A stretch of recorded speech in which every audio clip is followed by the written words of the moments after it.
لبيك اللهم لبيك لبيك لا شريك لك لبيك إن الحمد والنعمة لك والملك لا شريك لك. أعوذ بالله من الشيطان الرجيم. بسم الله الرحمن الرحيم.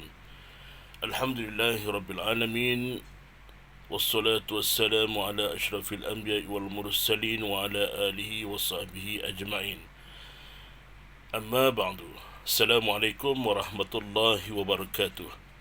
Muslimin dan juga muslimat, sidang penonton yang dirahmati Allah sekalian, Alhamdulillah, pertama-tama dan selama-lamanya marilah sama-sama kita merafakkan setinggi-tinggi kesyukuran dengan lafaz Alhamdulillah, kerana masih lagi kita diberikan kesempatan umur yang panjang dapat kita bersua kembali, InsyaAllah di dalam siri panduan umrah part yang kedua. Baik tuan-tuan yang rahmati Allah sekalian, selepas siri yang pertama, iaitu kita telah membincangkan bagaimana kita ingin mengambil wuduk dalam kapal terbang, dan insyaAllah pesawat akan mendarat. Pesawat akan mendarat di bumi Jeddah, InsyaAllah. Di sini juga ada sedikit panduan bagi tuan-tuan yang mungkin kali pertama, dan bagi yang telah kerap berulang alik ke Tanah Suci Mekah juga, tuan-tuan tidak akan terlepas daripada ujian-ujian yang biasa ataupun sering kita lalui, iaitu yang pertamanya, sejak daripada awal permusafiran kita, daripada KLIA lagi ataupun daripada rumah lagi, kita banyakkan doa.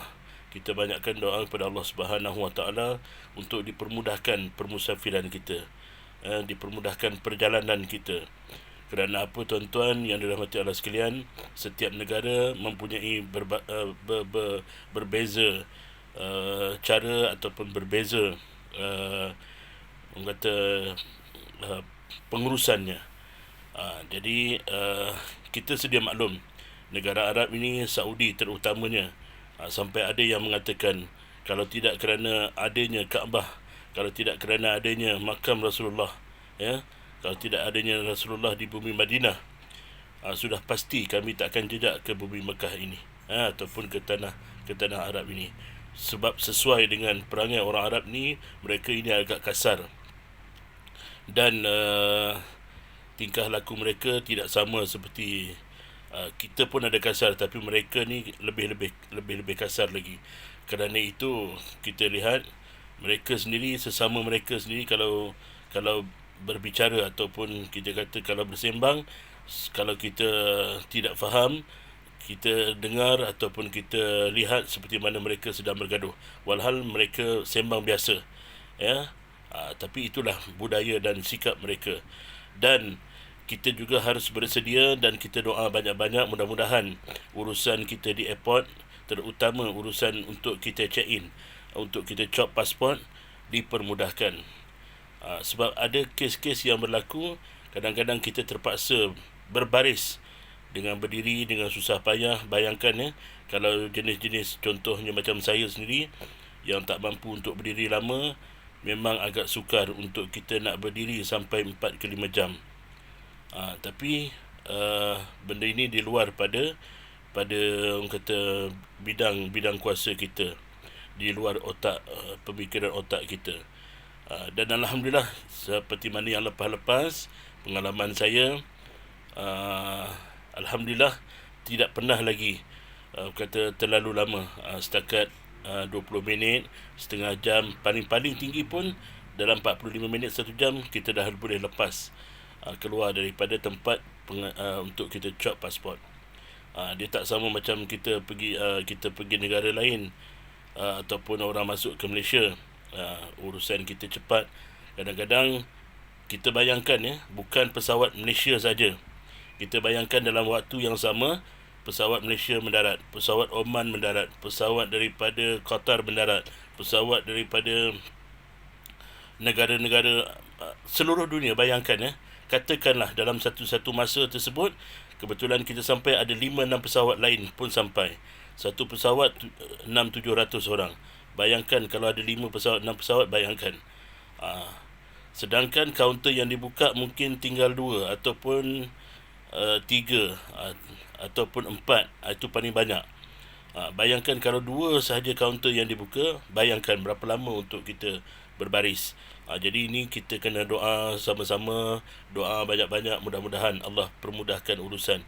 Saya bagi tahu ini bukan untuk nak menakutkan tuan-tuan, tetapi ini adalah sebagai persediaan mental kita dan fizikal kita.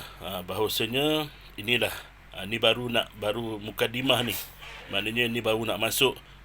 Kita telah disajikan dengan kata satu ujian. Ini ujian biasa, ujian yang biasa yang semua orang pasti kena tempuh, suka tak suka. Ini baru dunia, belum lagi akhirat. Kita pun tak tahu macam mana nak cakap. Jadi kita kena banyak-banyak sabar. Dan belum lagi kita diuji dengan yang potong queue. Belum lagi kita diuji dengan, Masya Allah, pernah jadi satu ketika dia tengok kita dah ramai-ramai berbaris, mereka saja shutdown. Dia orang pergi makan lah, pergi bersembang lah apa semua. Dan hampir setengah jam kemudian baru dia buka balik kaunter untuk terima kita. Sedangkan ada 7-8 kapal terbang yang lain telah pun mendarat dan kaunter penuh sesak dengan manusia. Sampai tempat duduk memang tiada. Jadi bayangkanlah kita dengan keadaan berbaris. Lepas tu jemaah-jemaah yang, dan jangan kita, kalau ada orang potong queue apa semua, kita jangan marah lah. Kita anggap mereka ni orang kata uncivilized people lah. Itu je lah. Jangan kita maki dia, jangan kita cerca dia, jangan kita hina dia. Maklum manusia lain-lain dia punya taraf pendidikan dia. Jadi kita anggap mereka ni orang yang tak terpelajar. Jadi kita jangan ikut sama seperti mereka. Kita jangan tunjuk kita punya something ataupun kita punya kuat kita, ataupun kita tunjuk kita punya kemarahan kita. Sabar, mudah-mudahan Allah permudahkan urusan kita. Jadi itu yang pertama. Ahlan wa sahlan ke tanah suci Makkah. Dan kita boleh lihat bagaimana, dan banyak juga cerita-cerita yang baik. Saya dengar mutakhir ini mereka agak lebih efisien dari segi pengurusan di lapangan terbang. Dan kebanyakan hari ini pegawai immigration terdiri daripada ramainya wanita. Dulu lelaki tua-tua. Jadi maklum, kita pun tahulah perangai masing-masing. Tapi kita doalah sama-sama. Saya tak mau cerita panjang, cuma saya nak tuan-tuan semua bersedia supaya kita tidak terkejut dengan situasi tersebut. Baik, alhamdulillah, kita bayangkan kita telah pun mendarat di Bumi Jeddah. Jadi nanti keluar saja daripada yang mana dulu kita dahulukan. Tuan-tuan jangan risau, jangan kelang kabut. Tuan-tuan keluar saja daripada immigration, tuan-tuan jalan sampailah ke tempat, kita kata tempat untuk kita mengambil bagasi. Jadi kita tunggu giliran kita untuk ambil bagasi apa semua. Dan pastikan kalau kita ada 12 orang, pastikan 12 orang ni dah ambil beg masing-masing, cukup beg masing-masing, baru kita sama-sama bergerak. Kita sambil sama-sama tolong-menolong ataupun kerjasama. Yang mana mungkin kata ni, yang mungkin awal kenal, ini kita punya beg ni, ini geng kita ni. Kita tengok wow vacation, ni beg kita, kumpulan kita boleh tolong ambilkan. Jadi tak perlu nanti mana mungkin ada sahabat kita yang masih lagi tidak selesai dalam proses chop pasport. Jadi kita yang dah dahulu keluar ni, kita mungkin boleh ambilkan dahulu beg tersebut. Sebab nanti kalau nak pusing lagi, nak tunggu lagi, agak lama. Jadi kita ambilkan dahulu. Siapa yang dulu, kita ni. Kemudian kita tunggu sampai dah selesai, semua dah cukup beg kita, baru kita sama-sama gerak keluar ke tempat ke kawasan arrival, kawasan ketibaan. Baik, di sana juga nanti insyaAllah kita biasanya kita telah hire kita punya porter ni, iaitu cuma tuan-tuan kena ingat ya, kita tak ada orang gaji, kita tidak ada orang suruhan, ataupun kita tidak ada orang kata maksudnya pembantu untuk nak angkut segala barang-barang kita. Cuma kemudahan ini kita nampak perlu, dan insyaAllah untuk nak bantu jemaah, terutama hanya di airport saja, dan juga di hotel kita akan sediakan porter untuk turun naik bagasi kita. Tapi walaupun begitu, di airport ni kita maklumlah, ramai kita kata ulat-ulat yang berkeliaran, ambil kesempatan yang mereka ni berebut. Bila dia tengok kita jemaah kita ni keluar, mereka masing-masing berebut nak ambil beg kita, nak bantu kita. Dia bukan bantu saja, bantu semua ada makna ni. Cuma kalau tuan-tuan jangan rampas, dan jangan kalau boleh elakkan pertingkelingkahan ataupun pergaduhan. Kalau dia orang dah pegang dah tu, tak apalah, biar dia orang pegang, cumanya jangan bayar apa-apa dulu. Tunggu sampai mutawif ataupun ketua akan bagi tahu. Kalau tuan-tuan nak sedekah ataupun nak bagi, mungkin boleh sediakan duit-duit recehan, ataupun kalau ada duit Malaysia ke, bagilah RM5 ke ataupun RM10 ke, sebab rial agak tinggi juga. Jadi tapi kalau tuan-tuan nak bagi RM5 ataupun RM10, tapi biasanya jarang, kita tak ada duit kecil lagi, kita baru tukar daripada money changer semua duit besar-besar. Jadi itu sebab saya selalu pesan tuan-tuan, kalau ada duit-duit Malaysia yang kecil-kecil, mungkin RM5 atau RM1, biasanya kita tengok keadaan macam mana. Kalau beg kita besar dan jaraknya jauh, mungkin kita boleh bagilah RM5 ataupun RM10 ke atas macam tu. Cuma kadang-kadang jangan ikut mereka akan minta sampai RM100 pun ada, RM200 pun ada. Jangan kita pun takut, kita pun bagi, jangan. Tanya dulu, kalau tak tahu tanya dulu, itu lebih penting. Ataupun ikut saja ketua, macam mana nanti insyaAllah saya akan bantu sama-sama di sana. Kita akan berjalan bersama-sama. Dan kalau sekiranya tuan-tuan nak pergi ke toilet, tuan-tuan nak pergi beli air ataupun nak beli minuman ke apa ke, mungkin terlalu dahaga ke apa semua, boleh disilakan. Cuma tolong beritahu, tolong bagi tahu, ataupun tolong jangan jalan berseorang diri. Pastikan ada teman. Jadi sekurang-kurangnya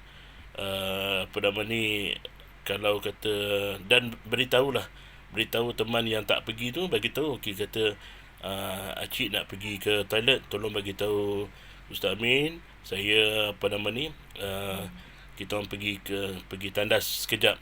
Jadi insyaAllah kita boleh tunggu.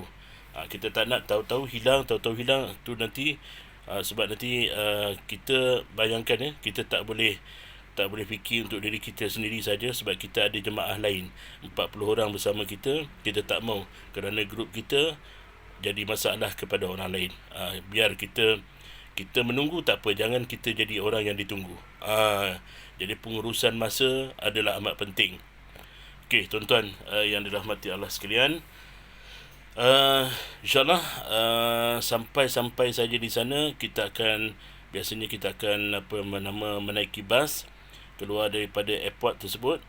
Biasanya bas telah pun menunggu di hadapan ataupun di kawasan parking. Kita akan pergi menuju ke terus. Kalau ikut jadual kita akan pergi ke ke Taif. InsyaAllah kita akan pergi ke Taif dan kita akan bermalam di sana. Kita sekitar, kalau kita sampai sana lebih kurang dalam, saya ingat kita bergerak malam sampai sana subuh. Kalau ikut jadual kita, kalau ikutkan jam Malaysia, kalau ikut jam Malaysia pukul 9 ni, tengah malam kita sampai. Mungkin lebih kurang dalam pukul 1, pukul 2. pukul 1, pukul 2 waktu tempatan, waktu di Mekah 5 jam. Kita ambil 5 jam, lebih kurang dalam pukul 9 atau pukul 10 malam. Jadi mungkin agak awal lagi, tapi biasanya terus. Dan Taif ni adalah satu tempat pergunungan, kawasan tempat tinggi, dan kawasan tersebut agak sejuk. Jadi tuan-tuan boleh bersedia juga daripada awal untuk bawa jaket ataupun bawa baju panas ke baju sejuk ke, wallahu alam. Jaket lah senang. Takut-takut tak tahan sebab dalam airport pun sejuk, dalam bas pun sejuk. Kita takut nanti, kita tak nak nanti sampai sana kita demam ataupun kita jatuh sakit kerana pertukaran suhu yang mendadak. Jadi kita pandai-pandailah untuk kita tahu badan kita macam mana. Lebih-lebih lagi yang mungkin warga emas perlukan saya sendiri pun tak tahan sejuk.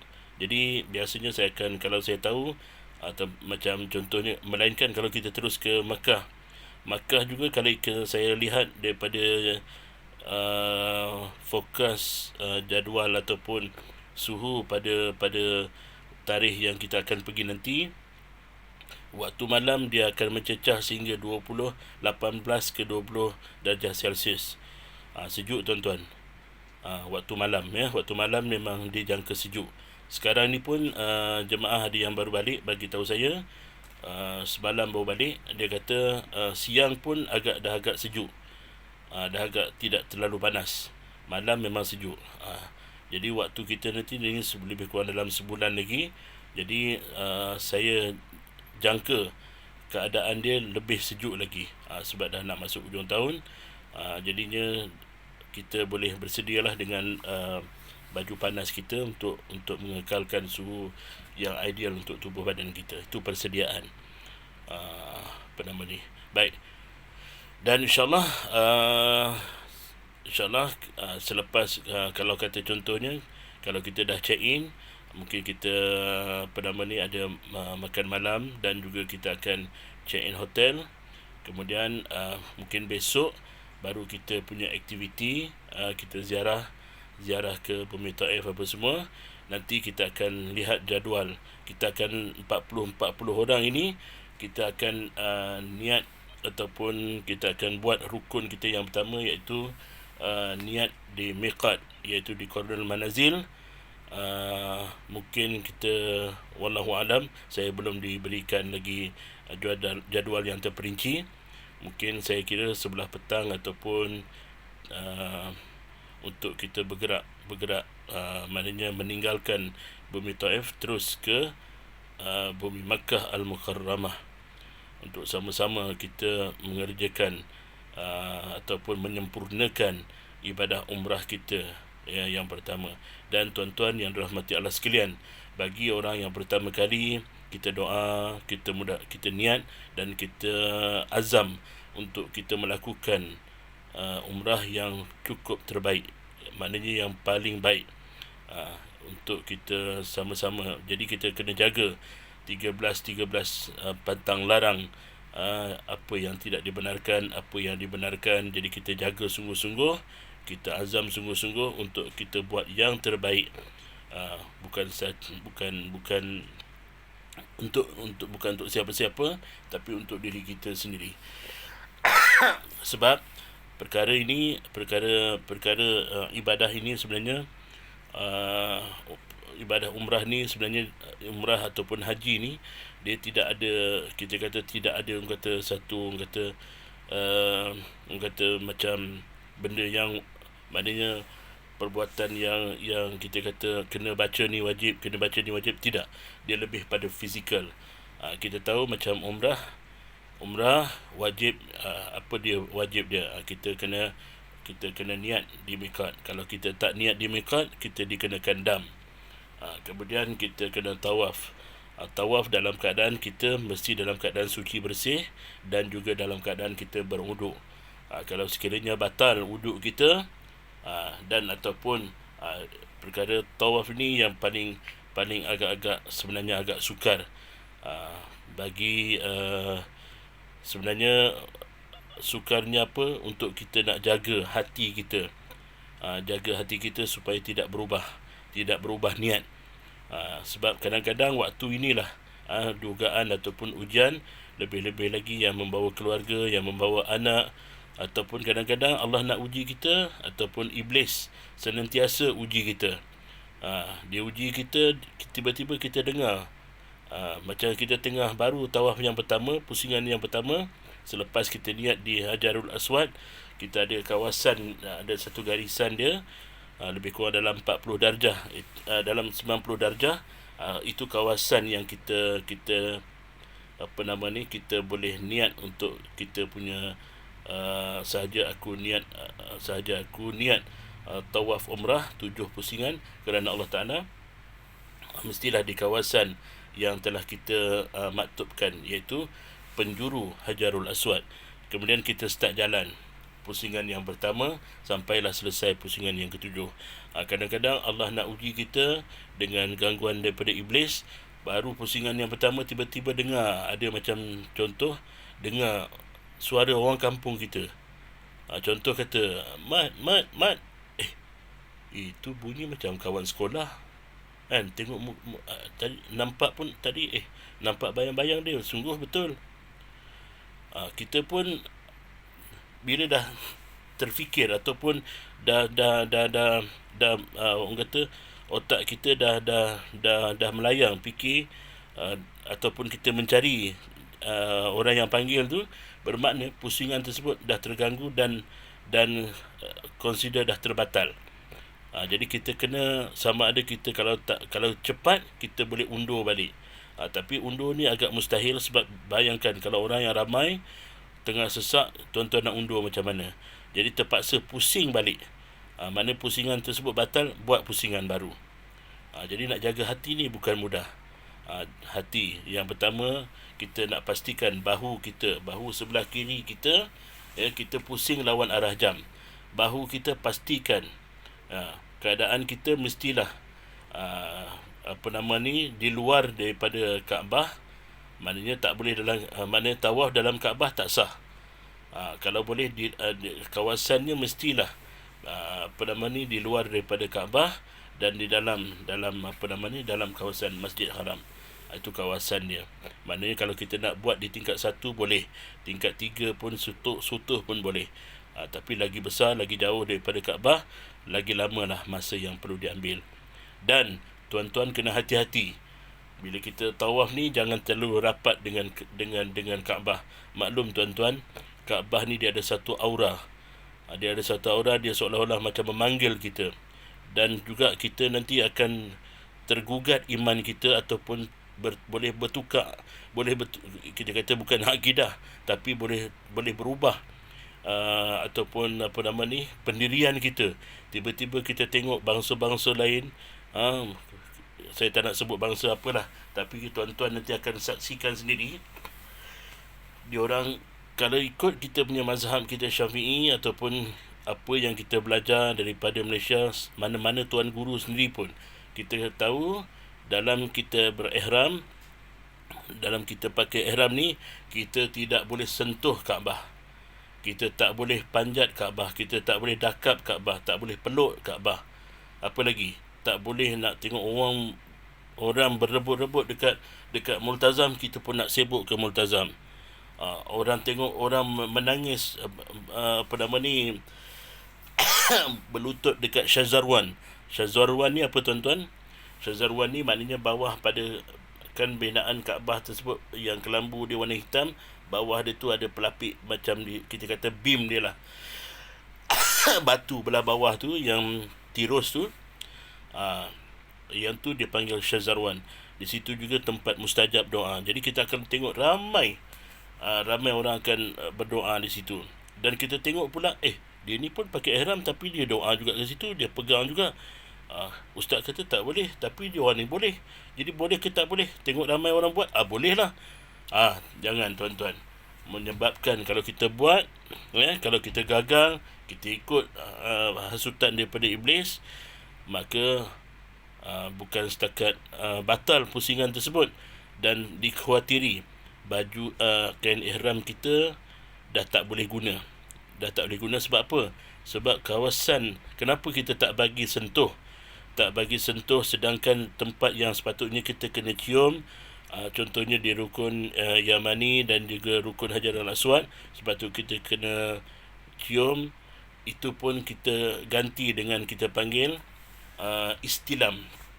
Maknanya daripada jauh, lambai, Bismillah, Allahu Akbar, begini. Kemudian baru kita kucup. Itu maknanya ambil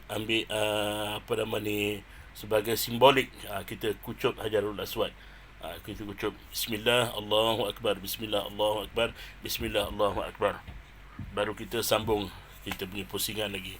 Itu akan berlaku istilam ini di dua tempat, iaitu di rukun Yamani dan juga di rukun Hajarul Aswad. Dia ada 4 rukun. Yang pertama Hajarul Aswad, kemudian pintu Multazam, kemudian yang ni rukun Iraqi, rukun Syami dan rukun Yamani. Rukun Yamani, kemudian baru rukun Yamani, kemudian baru akan jumpa rukun Hajarul Aswad. Tempat kita mulakan tempat kita niat untuk tawaf. Jadi tuan-tuan jangan peluk. Sebab apa? Jangan peluk Kaabah tersebut, sebab keseluruhan bangunan ataupun binaan Kaabah tersebut mengandungi minyak wangi. Memang setiap pagi, kadang-kadang lepas waktu subuh apa semua, kita akan lihat pekerja-pekerja Masjid Haram ni, Tok Syekh Arab ni akan datang untuk bersihkan Hajarul Aswad tersebut, dan juga mereka akan akan letak sebanyak-banyak minyak wangi di sana. Jadi keseluruhan, memang bau wangi Kaabah ni masya-Allah tabarakallah, memang satu wangian yang tidak dapat lah kita kata, tak boleh jumpa. Mahal tuan-tuan, minyak wangi yang digunakan memang jenis gaharu yang terbaik, yang memang mahal.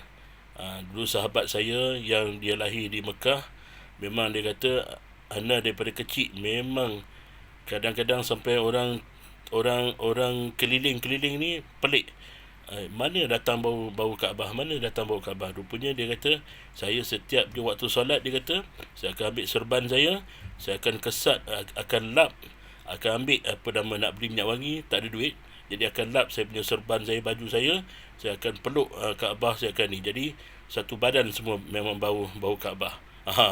Itu pengalaman dia lah. Alhamdulillah, seronok.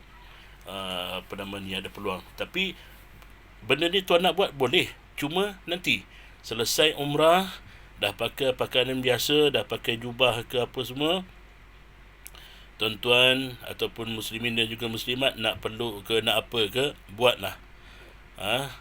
Cuma bukan pada waktu kita ihram, tengah dalam ihram, selagi kita belum tahlul, jangan buat pasal. Jadi kita jaga baik-baik. Yang pertama, kita jaga adab kita. Adab ni pun satu lagi adab paling penting. Kita dalam tengah kita tawaf ni, macam-macam fi'il ataupun macam-macam keadaan yang kita biasanya kita akan hadapi. Orang tolak kita, orang pijak kaki kita, kadang-kadang lagi wheelchair. Dulu wheelchair boleh masuk sama dalam kita tengah tawaf tu pun, dia orang tolak wheelchair, dia langgar, dia pijak kaki kita. Tuan-tuan kena banyak-banyak sabar dan jangan lawan ataupun mentang-mentang, contoh macam saya, saya badan saya besar, orang Arab badan besar, kita nak tunjuk kita pun hero kata contoh. Tak boleh tuan-tuan. Baik-baik kita dapat. Sebab apa? Kalau tuan-tuan lawan ataupun tuan-tuan buat benda yang tak sepatutnya, kita khawatiri matlamat kita pun rosak, umrah kita pun tak mabrur, dan orang kata benda tersebut tidak baik. Maknanya tak boleh. Kita tak boleh. Maknanya tuan guru silat sekalipun jangan nak bersilat dekat situ. Maklumlah kita dah kena tolak, dah kena henyak. Kita ni orang ajam, orang Melayu kecil-kecil. Memang sebab kalau ada gerombolan, kita lihat kalau kata ada gerombolan yang besar-besar ni, orang-orang daripada Sudan, orang daripada Turki apa semua ni, kita mengelak sikit, kita keluar sikit daripada kawasan, jauh sikit tak apa daripada Kaabah, jangan terlalu hampir dengan mereka. Sebab dia orang kalau dia langgar, kumpulan dia langgar, macam Singapura dilanggar atau tak. Tuan-tuan tahulah macam mana akibat dia. Jadi kita elak sikit, jangan bukan kata nak kata tak terserempak, sebab nak tunggu kawasan ataupun kita kata kawasan Kaabah ni kosong, memang tidak ada kosong, kecuali time waktu solat saja. Time waktu solat memang dia kosong, tak ada orang. Orang semua akan berhenti untuk solat. Jadi nanti kalau katalah ditakdirkan kalau kita tengah tawaf, masuk azan berkumandang, masa azan tu tuan-tuan dah boleh get ready lah untuk keluar. Tak apa, nanti kita boleh sambung. Katalah baru pusingan yang ketiga, stop pusingan ketiga, kita ingat kita berhenti di mana, kita ingat balik, nanti kita akan sambung untuk pusingan keempat, kelima, keenam, seterusnya yang ketujuh. Jadi kita berehat sebentar, kita beri laluan dan untuk kita teruskan. Katalah pada masa tu masuk fardu isyak ke, ataupun fardu masuk waktu fardu subuh ke. Jadi kita solat sama-sama. Lepas selesai solat, lepas selesai doa lebih kurang, baru kita sambung balik tawaf kita untuk selesaikan baki tawaf kita. Begitulah. Tapi apa yang saya nak cakap tadi, tuan-tuan jaga adab, jaga baik-baik, supaya kata kita jangan kalut, jangan kita orang langgar kita pun langgar dia balik, jangan tuan-tuan. Kita jaga adab kita. Dan juga tolong untuk muslimat, saya nak pesan, tolong jaga aurat. Tolong jaga aurat, sebab kerana sehelai rambut terkeluar, jadi teman-teman yang ada tu sama-sama tolong perhatikan, pastikan dagunya kita kata ni, dan baju, lengan baju paling penting. Sebab tu kalau macam muslimat, dia pakai yang baju kurung ke, ataupun cari baju yang kalau boleh dia ada getah. Kalau tak ada, ataupun pakai inner ke apa semua. Cuma perempuan kena faham, kita orang lelaki senang, kita tak ada, kita dua ni je. Songkok pun tak boleh pakai, cuma orang lelaki boleh pakai mask, boleh tutup muka. Kecuali dalam keadaan darurat, memang diwajibkan untuk kita pakai mask, kena pakailah. Kalau perempuan tak boleh, kena buka. Jadi cuma orang perempuan dia boleh pakai stokin, orang lelaki tak boleh pakai stokin. Jadi tolong jaga aurat, tudung, pastikan. Kalau katalah contoh sehelai saja keluar rambut kita, bermakna umrah tersebut tidak sah. Kita takut nanti sampai kat Malaysia pun baru teringat, masa yang mula-mula kita tawaf tempoh hari, kalau tak silap maknanya nampak terkeluar rambut kita, terkeluar rambut itu hari. Tapi kalau kita tak perasan ataupun kita tak tahu, tidak menjadi masalah. Tapi kalau perasan, cepat-cepat masukkan.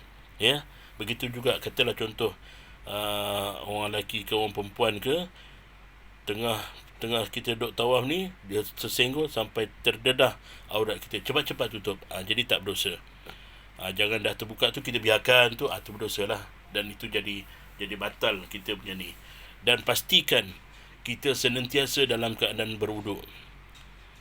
Umrah, tawaf, kita kena sentiasa dalam keadaan berwuduk. Kalau kita terkentut ataupun kita batal, maka batal lah pusingan tersebut, dan kita perlu ambil wuduk semula, dan kita sambung baki pusingan yang ada. Jelas tuan-tuan? Kalau kata kurang jelas ataupun ada sebarang pertanyaan, nanti boleh tanya, boleh PM dengan saya. Permasalahan yang biasanya itulah yang susah, yang kita nak jaga hati kita. Masa itulah nak cari anak, masa itulah nak macam-macam ujian kita minta supaya kita dipermudahkan.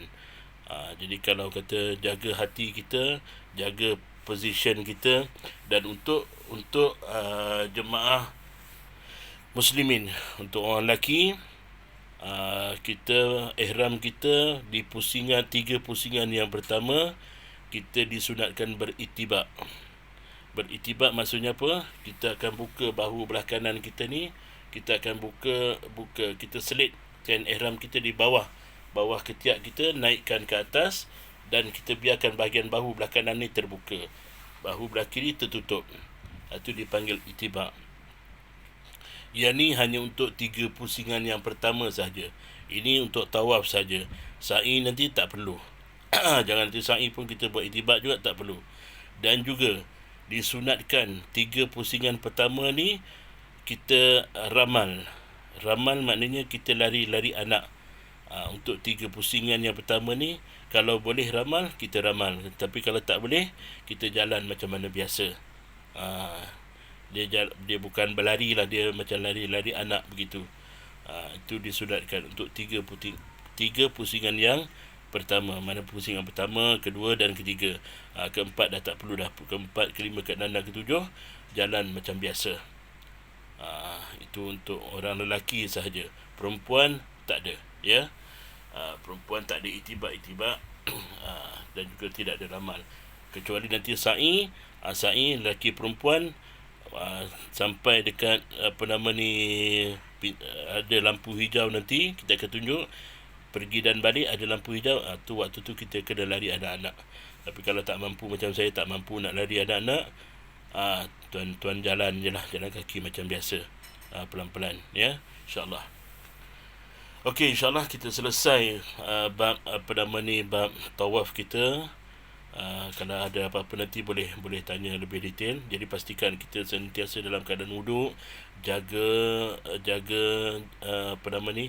bukan jaga jarak, jaga tingkah laku kita, jaga adab kita, kemudian jaga hati kita supaya tidak berbolak-balik, supaya hati kita tetap ingat pada Allah, zikrullah. Dan Ustaz, ada wajib kena baca tertentu ke untuk kita punya tawaf ni? Tidak perlu, tidak ada yang wajib. Cuma kita boleh berpandukan untuk nak mudah. Kita buku yang kita bekalkan nanti itu, kita boleh pandu pada buku tersebut untuk pusingan pertama apa perlu baca, pusingan kedua apa perlu baca, ketiga apa perlu baca. Okey, dan sebelum saya lupa, daripada rukun setiap kali kita lalu kita pusing sampai saja rukun Yamani untuk menuju ke rukun Hajarul Aswad, kita disunatkan. Ini jangan lupa, ini adalah satu amalan Rasulullah SAW, iaitu Nabi tak pernah tinggal daripada doa ini, iaitu doa yang cukup mudah. Saya ingat semua orang hafal doa ni. Iaitu apa doa dia? Rabbana atina fid dunya hasanah wa fil akhirati hasanah wa qina azaban nar. Kita baca doa ni sampailah, kalau sempat dua kali. Kalau orang ramai mungkin sempat 3 kali kita baca baru sampai. Dan juga kita disunatkan untuk beristilam di rukun Syami dan juga di rukun Yamani dan Syami dan juga di rukun Hajarul Aswad. Kita kena berhenti.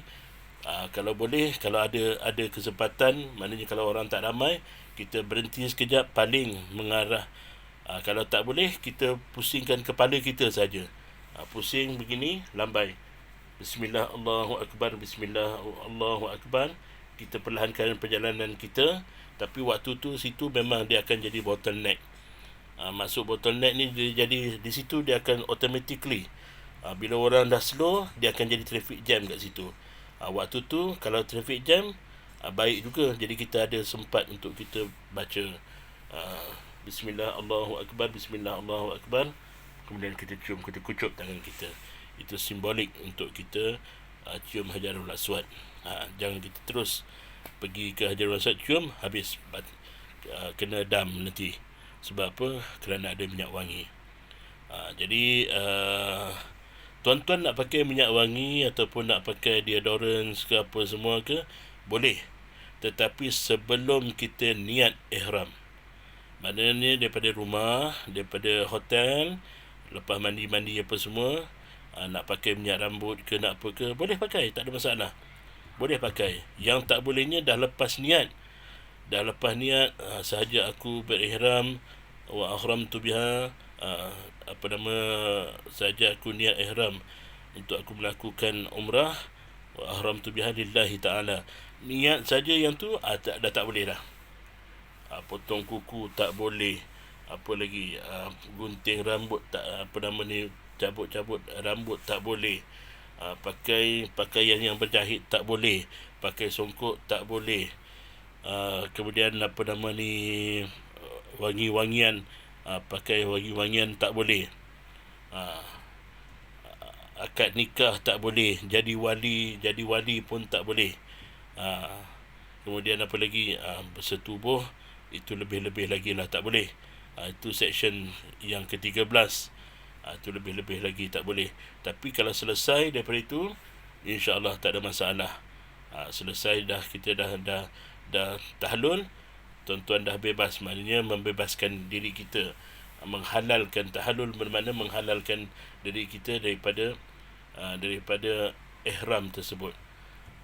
Dam ni darah, iaitu tengok kalau kata macam dam, kita perlu bagi makan untuk fakir miskin, 6 cupak untuk cupak ni, maknanya dia punya sebagai alat pengukur lah. Cupak kita orang lama-lama kita tahu cupak, orang sekarang mungkin tak tahu apa tu cupak. Kan ada cupak, ada gantang. Jadi satu cupak tu kita lebih kurang anggarkan, macam contoh makanan asasi kita, nasi lah. Nasi dengan lauk kita anggarkan lebih kurang dalam, kalau ikutkan nilai dia mungkin dalam RM5, tapi kita bagi lebih. Satu cupak dengan, takkan makan nasi je mesti ada lauk. Jadi dengan lauk kita kata RM10. Jadi kena bagi berapa cupak? 6 cupak untuk fakir miskin. Lebih kurang dalam RM60. Itu untuk satu dam. Kalau dam yang besar apa semua, kalau macam kita contohnya, kita lupa, tertidur dalam kapal terbang, tertidur, katalah contoh kita tak pergi ke Taif, kita terus pergi ke Mekah untuk buat umrah. Jadi kita daripada KLIA dah memang pakai ihram.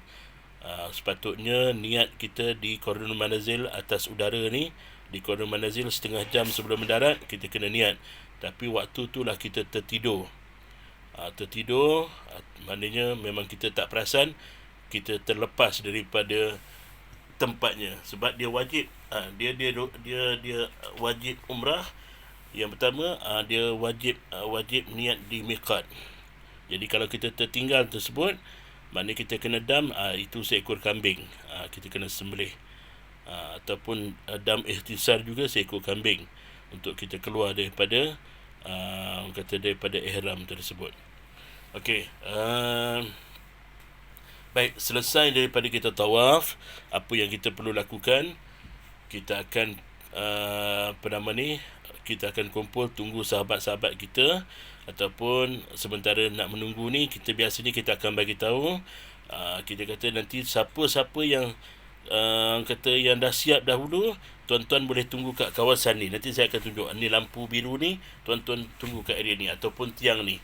Kita akan tunjuk biasanya kawasan tu di belakang kawasan Maqam Ibrahim.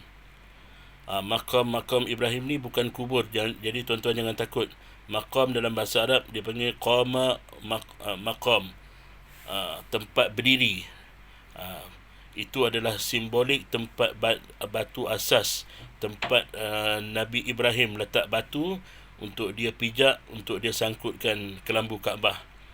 Kita boleh bayangkanlah, kita akan lihat sendiri depan mata kita betapa tingginya Kaabah tersebut, dan kita boleh tengok agak-agak berapa tinggi Nabi Ibrahim pada zaman tu dengan Nabi Ismail pada zaman tu. Dia letak satu batu saja untuk dia berjengkit, untuk dia pasang kelambu Kaabah tersebut. Jadi di situ, Allahumma salli ala sayyidina Muhammad. Jadi Allah rakamkan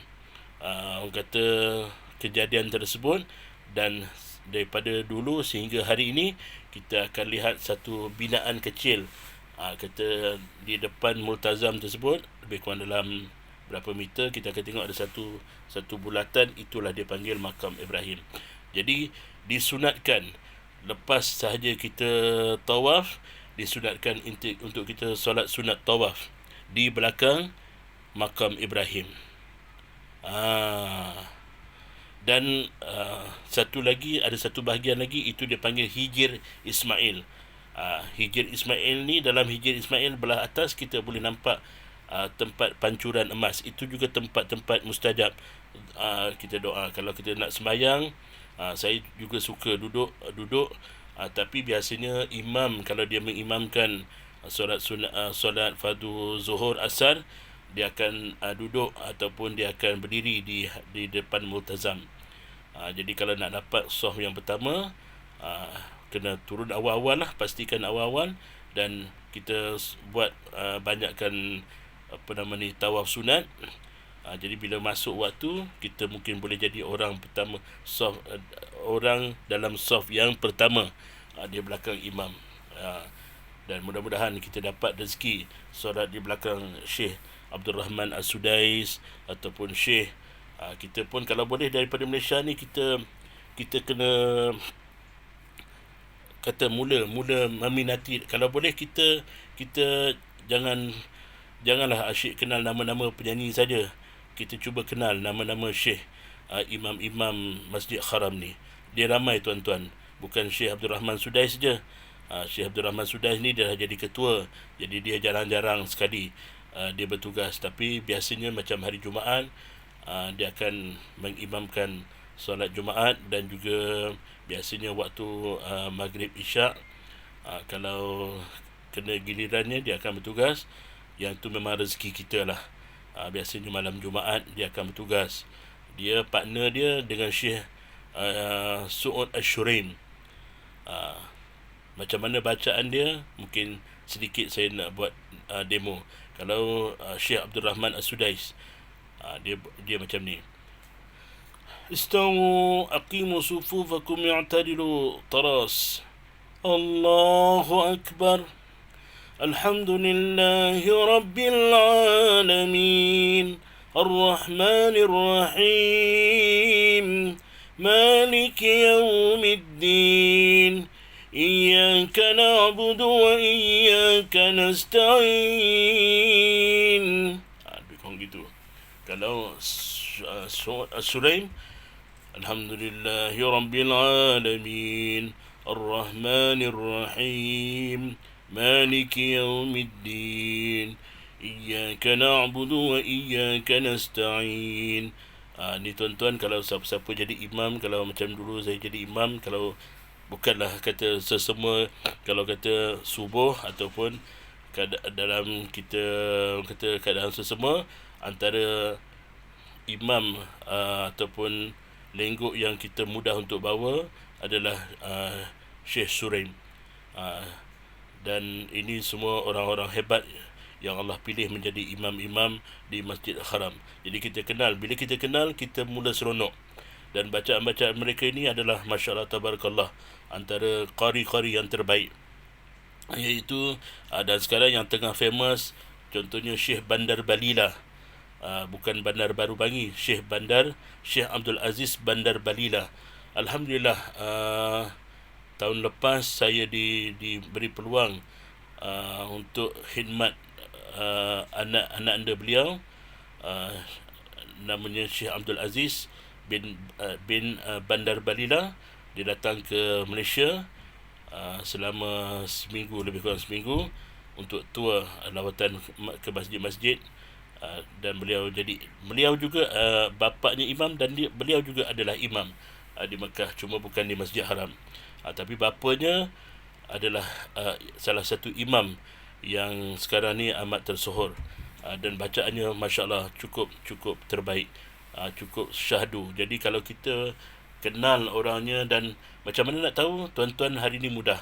Tuan-tuan boleh buka YouTube, tuan-tuan boleh type Syekh Bandar Balila, macam mana bacaan dia. Dan insyaAllah bila kita mula, kalau kita tak kenal, kita tak cinta tuan-tuan. Tapi kalau kita dah kenal, oh ini bacaan Syekh Bandar Balila, ini imam Maghrib tadi Syekh Syekh Yasir Ad-Dosri. Imam ni tadi, imam subuh tadi, Syekh Mahir Al-Muaikli. Jadi bila kita kenal, kita seronok. Kalau kita tak kenal, kita ingat kadang-kadang tuan-tuan imam masjid kita pun kita tak kenal. Itu yang jadi tak seronok tu. Jadi kalau kita kenal, contoh macam Syekh Mahir Al-Muaikli, antara bacaan-bacaan yang sebenarnya yang memang sangat unik dan sangat sedap. Yang saya bagi contoh ni tak ori. Bila nak dengar yang ori, kita kena pergi Mekah dan beli CD mereka ataupun kita dengar dalam YouTube. Itu yang ori, itu lebih sedap. Contoh Syekh Mahir, saya buat contoh saja.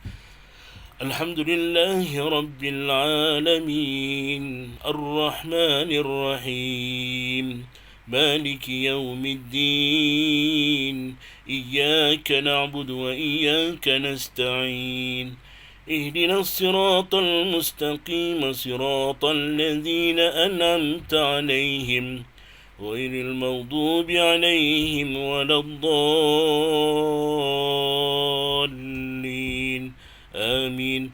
Syekh Mahir Al-Muaikli.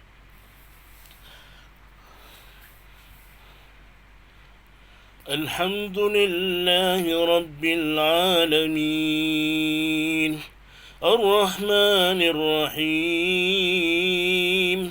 مالك يوم الدين إياك نعبد وإياك نستعين اهدنا الصراط المستقيم صراط الذين أنعمت عليهم غير المغضوب عليهم ولا الضالين.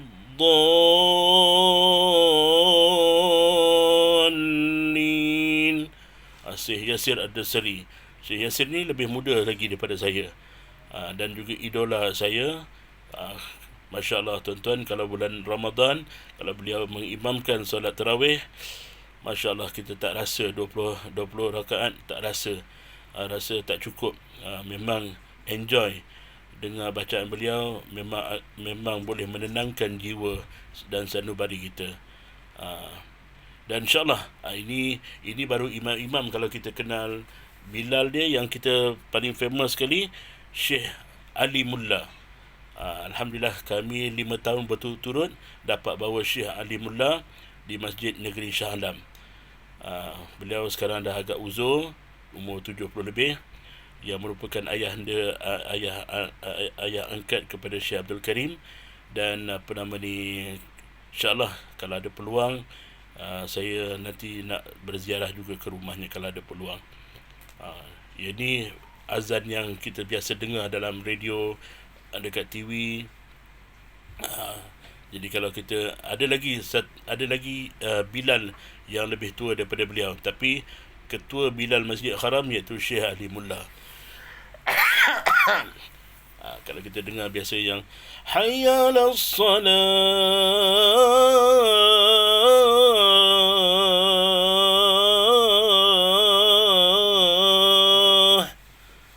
Allahu Akbar, Allahu Akbar, la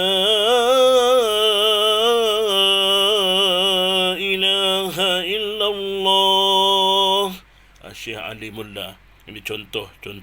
Jadi bila kita dengar, yang muda-muda pun ada, tapi ini yang paling sinonim sekali. Orang pergi haji umrah biasanya akan rindu suasana Masjid Haram dan rindu dengan suara-suara mereka ini. Dan memang untuk kita nak jumpa mereka agak mustahil. Tetapi asbab Al-Quran, asbab kita bersahabat dengan imam-imam, alhamdulillah, kita diberi akses ataupun peluang untuk rapat dengan mereka ini, insyaAllah. Dan begitulah juga saya sarankan kepada tuan-tuan untuk banyakkan membaca ataupun buka, cari maklumat tentang kita kata nanti, dan insyaAllah nanti Mutawif akan bawa, kita akan bawa jamaah-jamaah untuk kita kata tour dalam Masjid Haram. Kita lihat mana tempatnya kelahiran Nabi, baginda Nabi sallallahu alaihi wasallam semasa di Mekah. Sekarang apa dah jadi dengan kawasan tersebut? Di mana letaknya rumah Abu Bakar. Kalau kita lihat Hilton tingkat ketiga itu adalah bekas rumah Sayyidina Abu Bakar As-Siddiq. Lepas tu kalau kita tengok rumah musuh Nabi, walaupun pak saudara dia, dia tetap musuh pada Nabi, iaitu rumah Abu Jahal.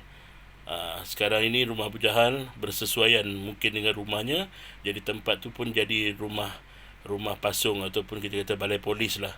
Balai polis yang ada di Mekah tu nanti kita boleh tengok itu tempatnya rumahnya Abu Jahal.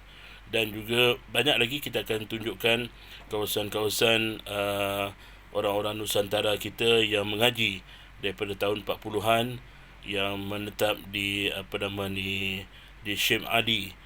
Di Syekh Ali ada, kemudian kita lihat di kawasan Bukit Ajiat ada, kawasan Misfalah pun ada. Tapi mereka yang kawasan-kawasan ni banyak yang dah berpindah. Di Ajiat masih ada lagi, dan insyaAllah nanti kita akan cuba ziarah, kita akan lihat. Dan paling yang kita tidak akan boleh kita tidak akan boleh skip, kita cuba untuk dapat ziarah. Jalan kaki agak jauh sedikit tak apa, tapi kita cuba ziarah. Kita lihat kawasan Ma'la ni adalah satu kawasan perkuburan. Kita boleh lihat kuburnya Siti Khadijah di sana. Dan juga kalau di Madinah dia panggil Baqi', di Mekah dia panggil Ma'la.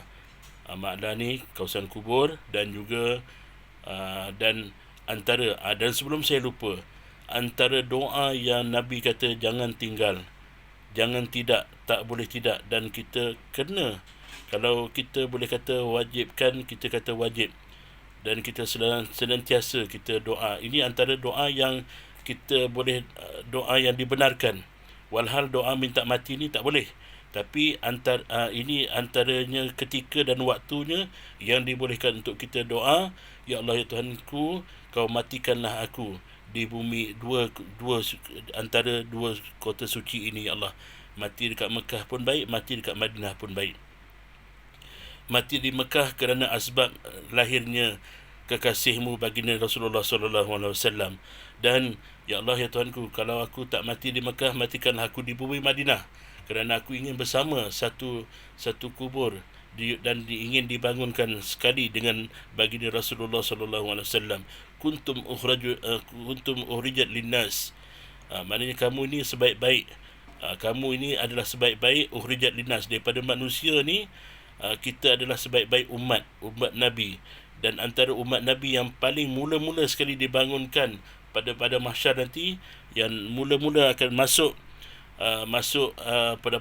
syurga bersama Rasulullah sallallahu alaihi wasallam adalah umat Nabi Muhammad sallallahu alaihi wasallam. Bukan umat Nabi Musa, bukan umat Nabi Adam, bukan umat Khatamul Anbiya, Khatamul Mursalin, kita kata penghulu bagi segala sekalian Nabi, iaitu Nabi Muhammad sallallahu alaihi wasallam. Jadi sudah pasti roh-roh yang akan dibangkitkan adalah bermula daripada kalangan-kalangan. Itu sebab beruntung bagi sesiapa yang ditakdirkan Allah meninggal dunia dan dikuburkan di perkuburan Baqi' ataupun Ma'la. Selesai daripada Baqi', dia akan bangkitkan pula daripada kawasan Ma'la untuk dihisap dan dibangkitkan di padang mahsyar nanti. Dan selesai semua umat-umat Nabi Muhammad, barulah umat-umat lain yang akan dibangunkan. Jadi beruntung kerana kita mempunyai Nabi yang hebat, dan kita doa mudah-mudahan kita mati. Kalau Mekah kerana tempat lahirnya baginda Rasulullah, kalau kata di Madinah tempat di mana disemadikan jasad baginda sallallahu alaihi wasallam. Dan juga saya ingatkan lagi, ada juga orang tanya, Ustaz, tak boleh ke kita pergi Mekah saja? Saya ni sibuk, saya ni banyak urusan, jadi nak segera balik. Selesai kita umrah, kita baliklah. Tak payahlah pergi Madinah apa semua. Nabi kata apa? Ini hadis sahih. Nabi kata, sesiapa yang telah berziarah ke bumi Makkah dan dia tidak menziarahi aku di bumi Madinah, seolah-olah dia telah lupa dengan aku. Ini Nabi kata. Dan sesiapa yang memberi salam kepadaku, pasti aku akan menjawabnya seperti mana salam yang sempurna. Apa maksud salam sempurna? Seolah-olah Nabi SAW ni, macam mana dia sedang, macam kita hidup ni, kalau kita bagi salam, Assalamualaikum ya Habibina, ya Syafi'una, wa Maulana Muhammad, Assalamualaikum ya Nabi, ya Habibina Muhammad. Kita bagi dia salam, dan Nabi akan jawab salam kita dengan lafaz yang sempurna. Bayangkan tuan-tuan, inilah sebab itu orang berbondong-bondong menuju ke, kata, ziarah ke Madinah ini, berziarah ke makam baginda Rasulullah SAW. Inilah antara salah satu sebab dia, ya. Untuk kita, sebab itu kadang-kadang kita biasa, tuan-tuan, kalau sekiranya ada teman-teman, sahabat-sahabat kirim, ya, haji nak pergi umrah ya, tolong sampaikan salam saya, dengan lafaz bismillah, dengan lafaz Assalamualaikum ya Rasulullah. Tolong dia, tolong sampaikan salam saya pada baginda Rasulullah. Tuan-tuan kena tunaikan, tuan-tuan kena, dan kalau boleh tuan-tuan ambil list, catit. Kalau kata ada 3,000 nama yang kirim, tak ada masalah. 3,000 nama ke 30,000 nama ke, ambil, catit. Tapi nanti tuan-tuan tak perlulah nanti depan makam Nabi nanti tak perlu nak baca satu-satu macam tu. Tuan-tuan niat sebelum nak pergi ni dekat hotel, niat Allah, ya, apa nama ni, Allahumma salli ala sayyidina Muhammad, ya Allah, ni aku nak pergi ziarah ke makam Nabi, dan ya Allah, ini nama-nama, senarai-senarai nama yang aku dah bacakan nanti, ingin aku persembahkan pada Nabi dengan ucapan Assalamualaikum ya Rasulullah. Jadi nanti sampai kat depan makam Ibrahim, depan makam Nabi,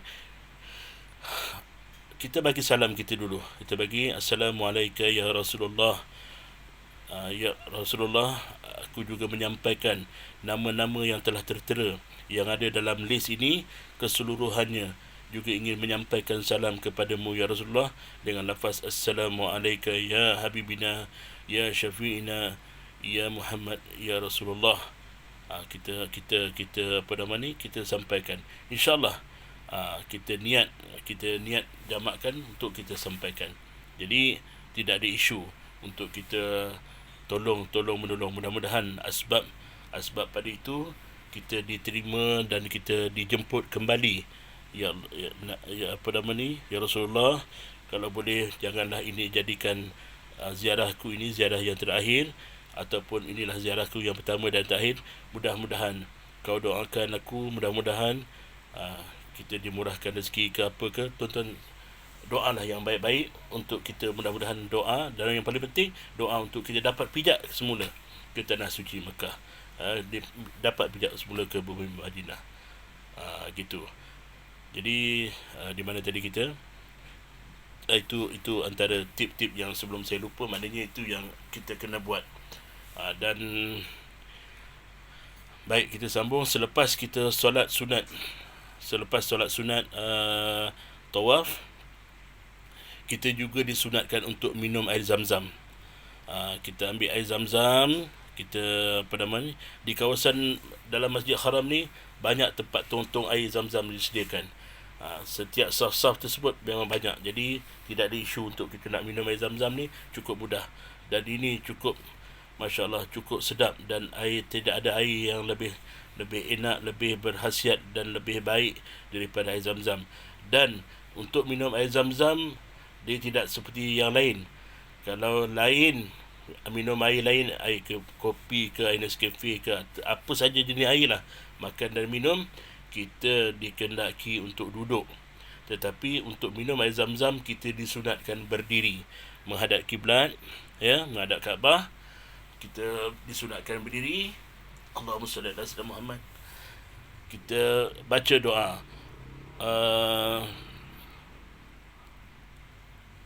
Allahumma salli ala sayyidina Muhammad. Jadi doa dia, Allahumma rizqna rizqa, Allahumma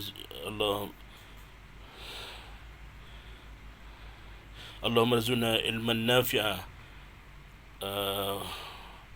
wa rizqan halalan tayyiba, wa shifaan min kulli da'. Kita baca doa tersebut. Ya Allah, berikanlah aku rezeki yang baik, berikan aku rezeki yang halal, dan dan air ini seolah-olah penyembuh bagi segala ubat, kesembuhan bagi segala penyakit. Kita minum, dan jangan minum terus sekali teguk habis, jangan. Kita adab dia, kita kena minum 3 kali teguk. Minum yang pertama, Alhamdulillah. Teguk pertama, Alhamdulillah. Teguk kedua, Alhamdulillah. Teguk ketiga, Alhamdulillah. Kemudian barulah kita habiskan air tersebut, ya. Jadi selepas daripada minum, lepas tu nak minum lagi boleh tak? Minumlah sampai puas, sampai, sebab kita mungkin dah letih tadi kan. Jadi mungkin 1 cawan tak memadai, mungkin perlu 3-4 cawan, dan baik. Dan air zam-zam ni baik untuk sambil pada itu kita doa. Doa, ya Allah, kita doa, ya Allah, kau hapuskanlah segala penyakit yang ada dalam tubuh badanku, ya Allah, sebab pada air zam-zam ini, ya Allah. InsyaAllah, kalau rasa-rasa macam sakit-sakit sengal-sengal kaki kita boleh doa juga. Ambil sikit air zam-zam tu, kita doa, kita jampi, kita sapu kat kaki kita mana yang sakit. InsyaAllah, mudah-mudahan dia boleh menyegarkan dan boleh menyembuhkan penyakit-penyakit kita. Sebab Nabi dah kata dia merupakan syifa, penyembuh bagi segala penyakit, ubat bagi segala penyakit. Jadi tak perlu kita ragu dan tak perlu kita was-was untuk menggunakan air zam-zam tersebut. Itulah waktu dan ketika peluangnya, yang kita tak perlu nak beli pun, percuma, dan dah tentu dijamin original 100%, air zam-zam. Baik, kemudian selesai daripada kita minum, selesai kita solat apa semua, kita akan sama-sama bergerak ke Bukit Safa. Inna Safa wal Marwata min sya'airillah. Itu syiar ataupun kita kata untuk kita terus untuk buat rukun yang kedua, iaitu untuk kita sa'i, ibadah sa'i. Jadi kita akan pergi menuju lebih kurang dalam kalau kita berjalan kaki lebih kurang 5 minit lah daripada dataran Masjid Haram ni menuju ke Bukit Safa. Di belah kanan kita adalah Bukit Safa, dan di belah kiri kita di sana adalah Bukit Marwah. Jadi kita kena pusing pusing maknanya 7 kali. Daripada Safa ke Marwah sekali, Marwah ke Safa balik yang kedua. Bukannya Safa lepas tu pusing sampai Marwah sampai Safa baru satu, tidak. Safa Marwah sekali, Marwah ke Safa balik 2, lepas tu Safa ke Marwah balik 3. Maknanya nanti selesai yang ke-7 mesti di Marwah. Kalau selesainya di Safa, tu tak betul kiraan tersebut. Mana sama ada tercukup ataupun terlebih. Jadi 7 kali. Dan ini kita kena dalam wuduk ke, ataupun kalau batal macam mana? Untuk sa'i kita tidak diwajibkan ambil wuduk. Tapi kalau ada wuduk tu lebih baik dan mudah. Kita nak, kalau kata macam kita kan, kita bawa kita punya spray ke apa semua, kalau kata batal, kita ambil wuduk balik, tak ada isu. Sebab dalam ibadah ni lebih baik kita ada senantiasa dalam wuduk tu lebih baik, ya. Tapi sekalinya malas nak ambil wuduk, tidak ada istilah kita kata tawaf kita ni sa'i kita tidak sah. Boleh saja, dan kita boleh rehat santai-santai, pelan-pelan ikut kemampuan kita. Kalau macam orang-orang muda yang kuat, mungkin dalam setengah jam ataupun 40 minit. Masa saya mula-mula dulu, Saya ingat lagi mula-mula saya buat sa'i dalam 35 minit ke 35 minit lah saya ingat selesai. Sekarang tak boleh tuan-tuan. Yang terakhir tu hari pun hampir 2 jam. Pelan-pelan jalan, pelan-pelan.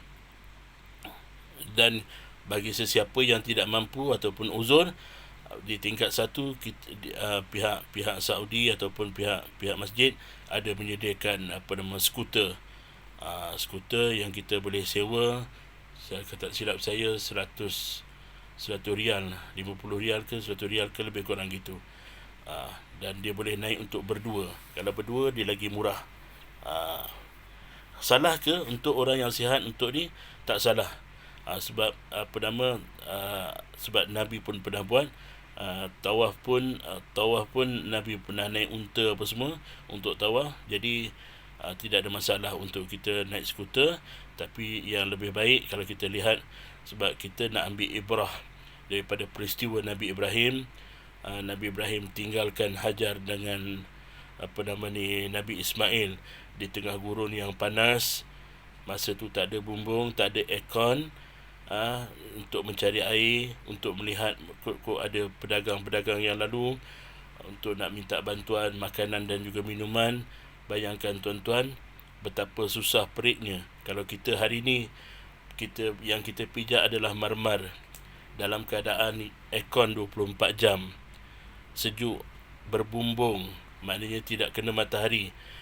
Itu pun kita masih mengeluh lagi. Bayangkan Nabi zaman tak payah zaman Nabi Ismail lah. Zaman Nabi pun kita tengok bangunan Masjid Haram tersebut masih lagi, orang kata, dengan keadaan tidak sempurna lah. Tak ada bumbung lagi. Dan dan keadaannya masih berbatu-batu lagi. Cuma hari ni Bukit Sofa Bukit Marwah, dia orang dah letakkan gelas. Jadi setakat mana kita boleh panjat, kita akan kena sampai ke hujung. Jangan separuh, jangan sekerat. Nanti kita mutawif, kita akan tunjukkan di mana tempat untuk kita niat sa'i kita. Dan sebelum kita niat sa'i, kita kena menghadap ke Kaabah. Kita niat, kita istilam. Kita istilam, bismillah, Allahu Akbar, Allahu Akbar, Allahu Akbar, walillahilham. Kita istilam 3 kali. Kemudian baru kita niat untuk niat sa'i. Boleh berpandukan buku panduan tersebut. Kita niat dan kita mulalah berjalan sampai ke satu tempat ada lampu warna hijau. Di situ disunatkan untuk kita berlari-lari anak. Lebih kurang dalam, saya ingat lebih kurang dalam 5 minit kita berlari macam tu. Lepas tu kita sambung jalan biasa balik. Pusing sampai ke Bukit Marwah. Begitu juga naik sampai hujung sekali Bukit Marwah. Pastikan sampai hujung setakat mana yang kita boleh berdiri di sana. Dan kita menghadap balik ke Kaabah, menghadap badan kita ke Kaabah. Kita istilam lagi. Kemudian kita sambung lagi perjalanan kita untuk kedua, ketiga, keempat, sampailah yang ketujuh. Last sekali, kalau kata kita sampai orang yang pertama, kita dah boleh untuk kita yang ketujuh selesai saja, baru kita boleh bertahalul. Maknanya kita ambil gunting kita yang kita simpan dalam beg kita ni, kita ambil sekurang-kurangnya 3 helai rambut, kita potong. Boleh potong sendiri tak? Saya first time buat umrah ni. Boleh, tak jadi masalah. Kita nak potongkan orang pun boleh, kita nak potong sendiri boleh. Ataupun kalau kata tak, kata macam tak nampak ke ataupun susah ke, kita boleh tunggu sahabat kita sampai, kita boleh minta tolong. Contohnya, abang, tolong guntingkan untuk saya, tahlulkan untuk saya. Jadi contohnya, macam saya pun selalu. Tapi tuan-tuan hati-hati di area situ, area tempat kita tahlul ni, iaitu di Bukit Marwah ni, memang ramai orang-orang yang ambil kesempatan. Saya tak nak sebutlah bangsa-bangsa apa, tapi cukup ramai. Haji, tahlul. Oh, dia tunjukkan dia punya gunting, dia nak tahlulkan untuk kita kan. Potong-potong dengan dia 100 rial dia minta. Jadi tak usah. Sedangkan benda tu percuma je, dan kita pun boleh potong sendiri, tak perlu nak minta dia potongkan, dan tak pasal-pasal kita kena scam dekat situ. Sampai apa nama ni, beratus-ratus rial juga. Tuan-tuan juga hati-hati, dekat situ juga nanti ada juga scammer ni. Dia akan tanya, haji mau cium Hajarul Aswad, saya bawa. Kalau dia offer macam tu dan dia siap cakap, dan kita ingatkan free, kita pun ikutlah dia tak akan bagi tahu harga lagi. Dia kata, saya bantu, saya tolong, beria dia nak tolong. Kita pun dah lah, dia tak kira kita tengah dalam ihram ke apa ke. Yang penting dia orang nak cari duit, dia orang nak ambil kesempatan macam-macam. Walaupun dalam masjid, dalam ni, itulah kita kata, itulah ujian. Kita tak boleh nak kata dalam masjid pun dia orang nak tipu juga ke. Inilah dia, kata suasana yang sebenar. Saya nak cerita ni supaya nak tuan-tuan ada dapat sedikit gambaran apa yang perlu kita berhati-hati. Begitu juga perempuan, cara perempuannya, muslimahnya yang akan datang approach, hajah kita pergi cium Hajarul Aswad. Dia bawa, dah sampai, dia akan tolak apa semua. Memang dia bawa kita sampai kita dapat cium.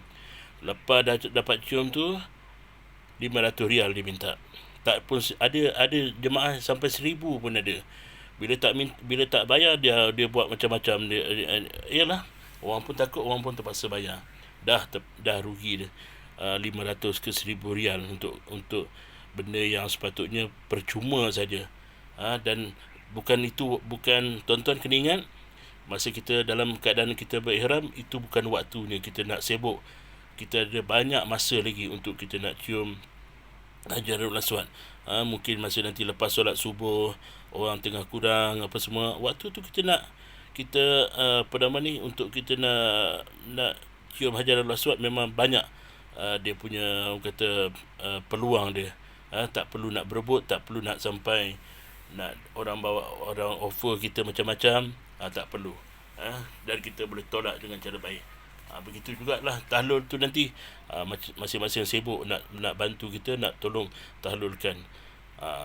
Gunting sikit je 100 rial ada. Kalau 10 rial tu boleh tahan lagi, ini sampai 100 rial. Dia orang ni tak ada fikir. Yang dia fikir adalah kepentingan diri sendiri. Ya, jadi insyaAllah selesai kita tahlul, bermakna selesailah ibadah umrah kita. Yang lelaki disunatkan selepas sahaja kita dah potong 3 helai rambut tersebut, lebih pun tak apa. Disunatkan untuk kita, kalau lebih baik, disunatkan untuk kita bergondol, berbotak lah. Maknanya kita niat sebanyak mana dosa-dosa kita yang ada ni, di berapa banyak yang kita tak mampu bilang. Rambut-rambut kita atas kepala itu, gugurnya dosa-dosa, sebanyak itulah gugurnya dosa-dosa kita. Ya, itu antara sebab tu kita biasa kita lihat dia orang untuk jemaah perempuan tak boleh, ya, untuk lelaki saja kita untuk bergondol. Itu yang terbaik. Kalau tak nak gondol boleh tak? Boleh, tak ada isu, tak ada masalah. Ya, sayang rambut, mungkin rambut handsome, tak nak gondol, cuma nak potong sikit, boleh, tak ada masalah. Itu pilihan masing-masing. Alhamdulillah, bermakna kita telah selesai. Sempurna kita punya ibadah sa'i kita dan juga ibadah tahlul kita. Jadi selepas tahlul bermakna kita telah selesai daripada ihram, dan kita akan balik check in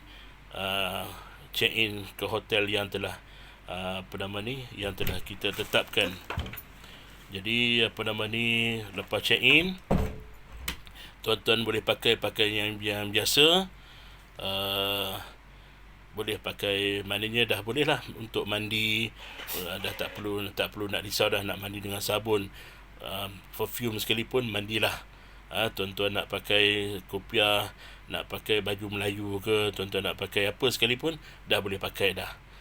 Jadi maknanya kita dah keluar daripada ihram. Dan ihram tersebut sebaiknya kita lepas dah guna tu, kita boleh hantarlah dobi ke, biasanya kita hantar dobi lah, sebab dia kalau kita nak basuh dekat hotel agak susah, dia besar dan juga tebal, takut tak kering kan, bau masam pun susah juga, sebab nanti kita mungkin ada nak buat umrah lagi lain kali, jadi kita boleh ihram kita ni boleh guna. Ya. Dan insyaAllah kita sambung lagi di siri yang akan datang. Saya kira cukup sekadar ini. Saya mohon maaf atas segala kekurangan dan kesilapan. Yang baik itu semua daripada Allah, yang kurang itu daripada kelemahan saya sendiri. Wabillahi taufiq wal hidayah. Wassalamualaikum warahmatullahi wabarakatuh.